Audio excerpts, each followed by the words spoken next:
Hey everyone, welcome to a new mini blog Sunday edition. আজকে সকালে উঠে HK ভাইটালসের glutathione ট্যাবলেটটা নিলাম, আর এটা আমি 2 উইকস ধরে ইউজ করছি। খুবই ভালো একটা রেজাল্ট দেখতে পাচ্ছি স্কিনে। তারপর হঠাৎ করে একটা পার্সেল এলো, আর খোলার পর দেখছি ল্যাকমে থেকে একটা কোলাবোরেশনের জন্য প্রোডাক্ট পাঠিয়েছে। আমি তো ভাবতেই পারছি না যে ল্যাকমের মতন এত বড় একটা ব্র্যান্ডের সাথে আমি কোলাবোরেশন করব।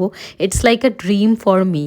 ল্যাকমের দুটো নিউলি লঞ্চড প্রোডাক্ট পাঠিয়েছে, আর এটা আমি ইউজ করে খুব তাড়াতাড়ি তোমাদের সাথে রিভিউ শেয়ার করব।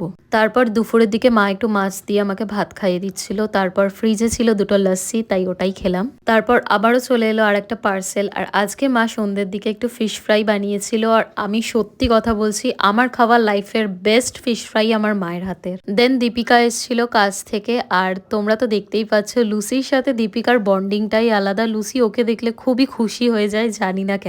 তারপর রাতের দিকে জেপ্টো থেকে কিছু জিনিস আনালাম, আর আজকে রাতে পান্তা ভাত হয়েছিল। বাঙালিদের একমাত্র ইমোশন ইজ পান্তা ভাত। I just love it guys. So yeah, that's it. ভিডিওটা ভালো লেগে থাকলে চ্যানেলটা